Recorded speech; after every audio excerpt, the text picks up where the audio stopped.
Hey there, it's me, Arlene at Gibson Art Space, and today I'm going to try and do a live paint and sip.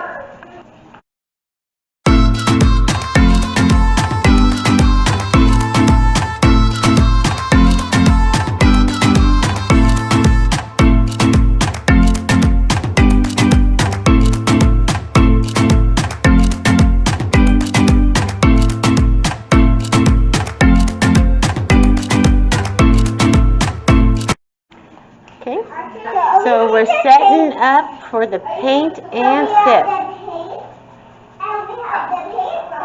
Mm-hmm. Mm-hmm. Uh-huh. This is where Brownie's gonna be. Okay. This is Brownie's living room. She has a really cute tree. Uh-huh. Okay, so today we're going to be doing a live paint and sip. It's going to give you a little bit of background. We're going to be using an 11 by 14 full canvas. We're using white acrylic, black, yellow. We're using purple and blue. You're going to need a large flat brush, medium round brush. This one is a size 8, and a small round brush. This one is size 3. As usual, paper plates. I actually have some this time.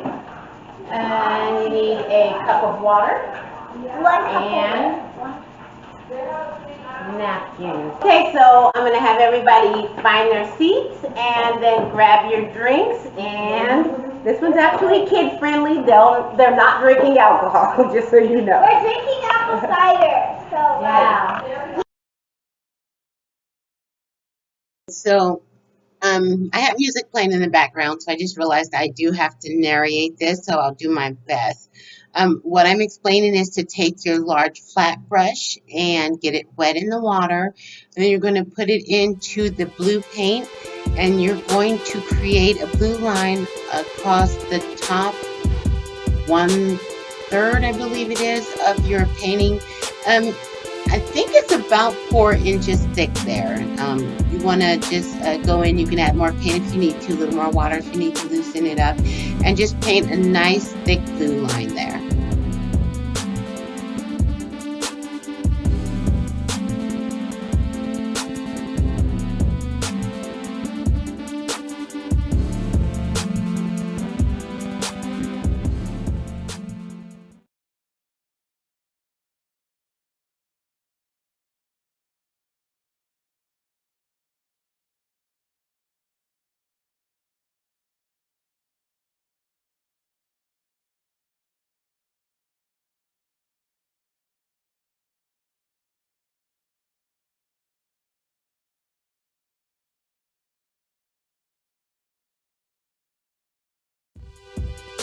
Then you're going to go into the black without cleaning your brush, and right along the top edge of your canvas, you're going to want to put just about the width of the brush, a black streak right across the top, and then just kind of blend it in by going back and forth.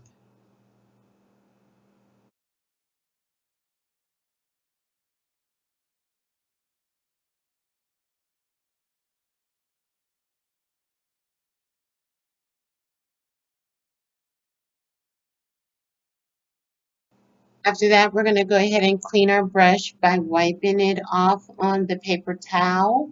You can use a little bit of water if you have too much paint on there. And then get it just slightly clean on the paper towel. And you're going to want to go into the purple. And you're going to do a really thick line, probably about halfway down the canvas of the purple. Right here you can see my finger line as I'm trying to explain how far down you want to come with the purple. So just want to load up the brush and go back and forth and get it nice and smooth.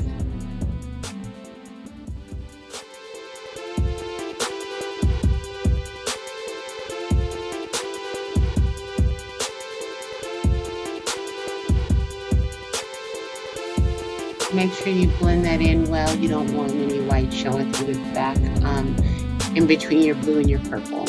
We can go into the blue a little bit in order to make it smooth.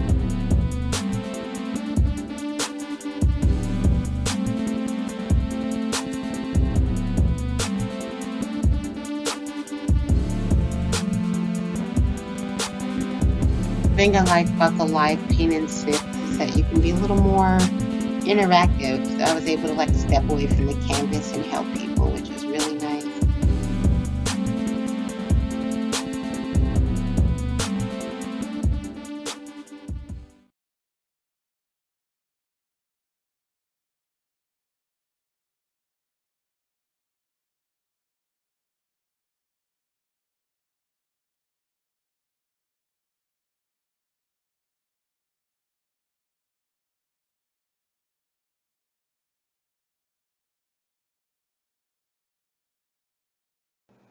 Okay, so once you've created your purple section, you're going to go in and you want to mix, you clean your brush a little bit, and what you want to mix is blue and white together, because what we're looking for here is a lighter, kind of like a sky blue, and we're going to do the bottom half of the painting in that lighter blue, which is the blue mixed with the white. And again, don't be afraid to go into your purple a little bit, so that way you get it kind of blended.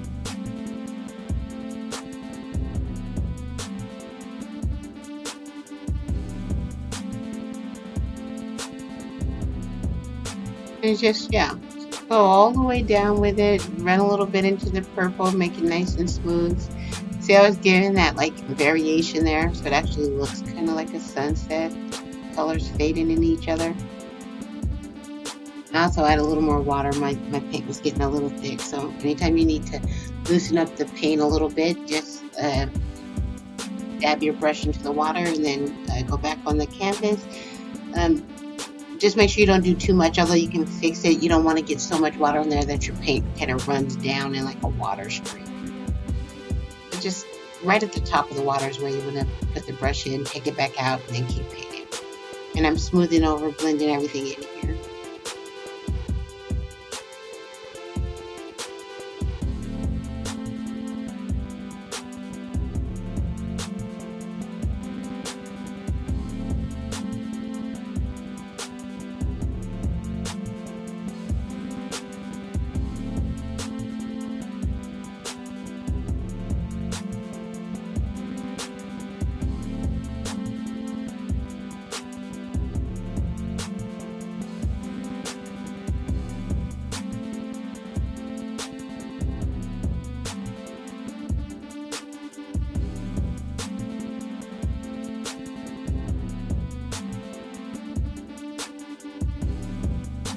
After you've completed your variations of your colors, you can pause, get snacks, refill your drink.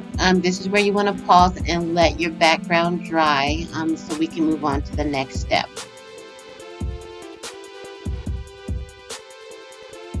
So here we are, we're back from our break. Everybody's refilled their drinks, had a little bit of snacks. I got my wine, happy girl, and we are ready to go.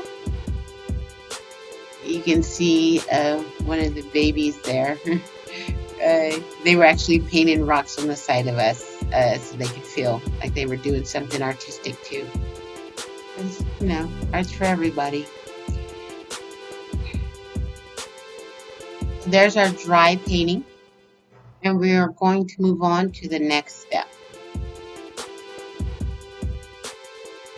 We're going to take our clean white flat brush and we are going to add some water. And we're going to go ahead and put it into the white paint. You want to load your brush up, and at the top corner of your painting, left or right side, I think mine's on the right side actually, you are just going to create a loose circle. You want to fill that in. You can go any size you want, whatever size you want your moon. And you just want to fill it in with white. It's okay if some of the color shows through the back. You'll see that we're going to fill it in and kind of make it thick. It'll give it some variation.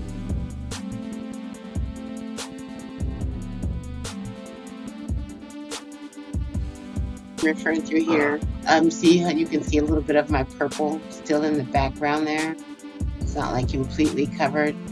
That's okay with me because I feel like it gives the whole thing depth. If you want yours solid, you can. But again, I'm just getting I'm getting it full, but just like I said, I'm okay with some of the colors showing through as long as you can see that that's my moon.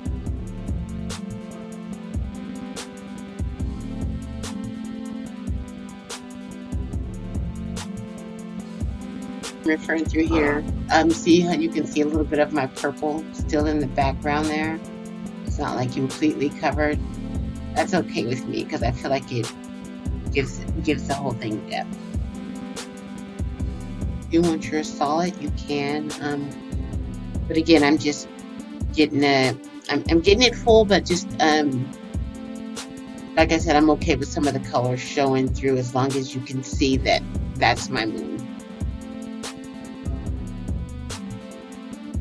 So next, without cleaning my brush, I'm going to grab up my yellow. And I'm going to load up the yellow right there with the white. Good amount on there. I'm going to start right at the center of my moon. And I'm going to work my way out with the yellow.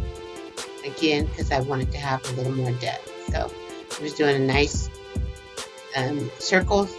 And I'm working my way out.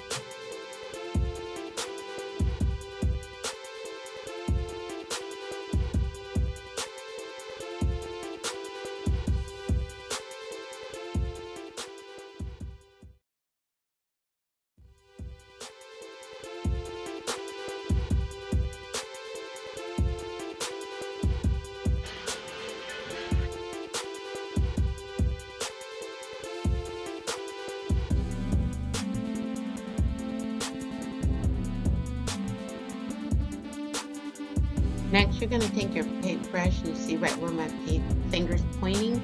You're going to load it with black and you're going to make a small branch. So you're going to start at the top of the moon and then you're just going to work your way down to the side and kind of like a wiggly motion, just so it mimics a tree branch.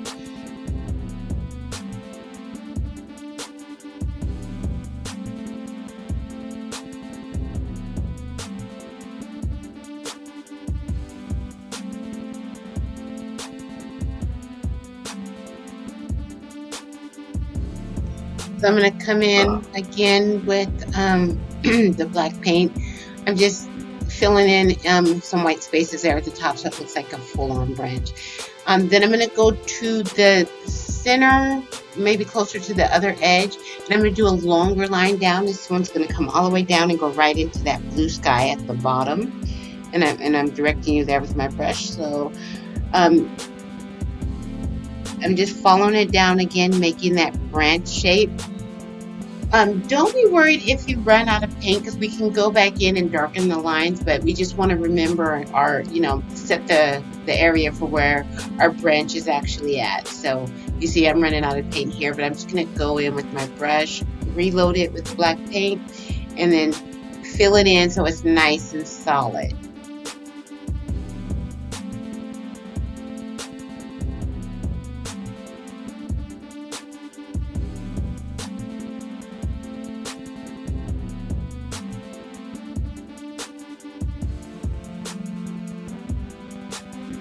Next, to make it look more like a tree, I'm going to go into the black again, and just anywhere where you have a bend or you think a connection will look good, just make little smaller branches hanging off.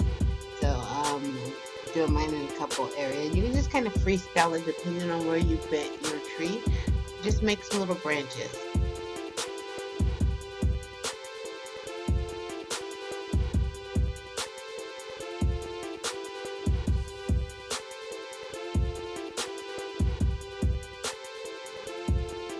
So loading up my brush with the black paint again, I'm going to go in and I'm going to create another branch. This one's going to be connected to our longer branch. So for this one, I'm going to start right at the bottom here where the two branches meet. And I'm just going to go down just right below the moon, down to the bottom center of the canvas. So start at the branch and then go down, and again, don't forget to make that variation so it looks like an actual branch. See me twirling my brush there, and see how I went right down to the center of the paintings, maybe a little bit off. And again, that's okay. You know how I feel. Everybody's painting should be a little bit different, because that's creativity. So I'm going in and I'm making sure I fill in my lines, so it's nice, thick, neat branches. I'm kind of thickening up the area where the two branches meet, filling in like any parts where the blue is still showing. I'm making that section a little bit thicker because where two branches meet, obviously, it would be a thicker section. So you want to make sure you do that, fill it in. And then on this branch, again, just at your little bends and points, you want to add some smaller branches. As a reminder, if you feel like your brush is too thick with the medium round brush, you can switch to the small round brush and make your branches that way so that you have a little more control and the lines are a little bit thinner, especially if you tend to push a little hard with your brush. So again, that's a nice big one. It kind of looks like upside down Y to me. So yeah, kind of create that feel there. Again, not perfectly straight because we're making branches and giving our tree a little bit of flow. So we have one more branch to make. So you're going to go from the bottom of that branch and just come up. So it's the bottom of your Y, and you're going to come up. Again, moving it around so it looks like a branch. So next we're going to be making the flowers. In order to do that, you're going to mix the purple and white together until you get a lavender. And then you're going to load your brush with that purple and white mixture. And then you're just going to create 4 points, and that's what will make the flower. So just hold your brush, and if you can see me doing it there, I'll go in one direction, and then I'll turn the brush and go the other direction. Then I point it down, and that makes 4 flowers there. So you just want to go around, pick a number. I think I'm doing 7 flowers on mine. So you just want to put your flowers in sporadic places. I think I'm putting mine where the points meet on the branches. But you want to spread them out. Just get them throughout the painting in different areas. So after that, you're going to clean your brush. And then you want to go in with a little bit of a purple. So yeah, I would do the purple. And what you're going to do is just all around your flower, you're going to just put little dots of purple, lavender, white, just like mix it all up. What you're doing is, it's like kind of like this triangular shape that comes down from the flower and it kind of hangs off the tree. You'll see when I get there.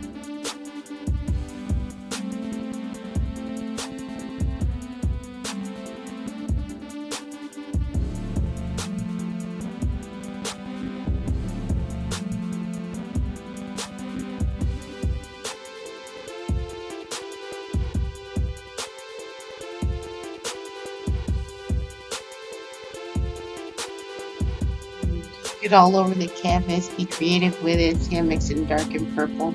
Now to give it a little flow, because that branch is actually in the foreground. I mean foreground, not background. In the foreground, there could be a branch, you know, a little bit higher, some of the flowers hanging down. So that's what I'm doing over in that dark area. I'm adding just the little bottom parts, not an actual flower, because I'm not showing a branch there, but just like little bottom parts of where the flowers are hanging down, like you did on some of the other branches there. So I just did one along the edge and one like right in the center.